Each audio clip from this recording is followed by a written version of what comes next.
Je, wewe ni muhanga wa simu yako kujaa bila sababu yoyote? Unakuta simu imejaa ina vitu vingi, lakini ukiuhalisia ukicheki application unazo chache na hazina vitu vingi kiuhalisia.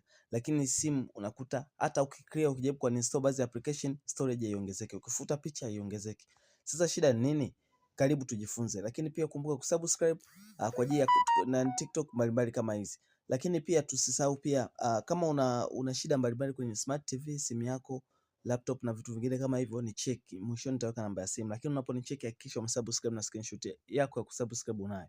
Karibuni. Cha kwanza nenda kwenye setting ya simu yako. Sawa? Ukishaingia kwenye setting ya simu yako, unaweza ukashuka moja kwa moja hadi huku chini. Utashuka kwenye hii sehemu ya apps. Alafu utaenda kwenye zile application ambazo unazitumiaga mara nyingi kwenye internet. Mfano, for example mimi huwa natumia Facebook Lite mara nyingi. Alafu wengine unaweza kukuta huko kwenye unatumia nini? Unatumia YouTube na vitu vingine kama hivyo. So mimi nitaenda moja kwa moja kwenye Facebook Lite hii hapa. Baada ya hapo nitashuka chini hadi kwenye sehemu ambayo imeandikwa storage hii hapa.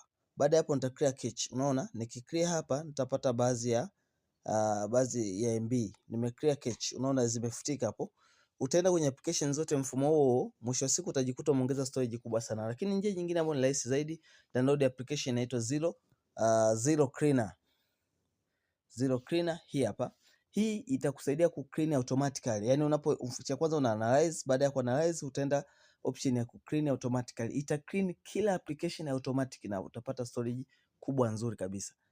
Tukumbuke kusubscribe kwa ajili ya TikTok mbalimbali kama hizi. Karibuni tena. This is Good Morning Africa.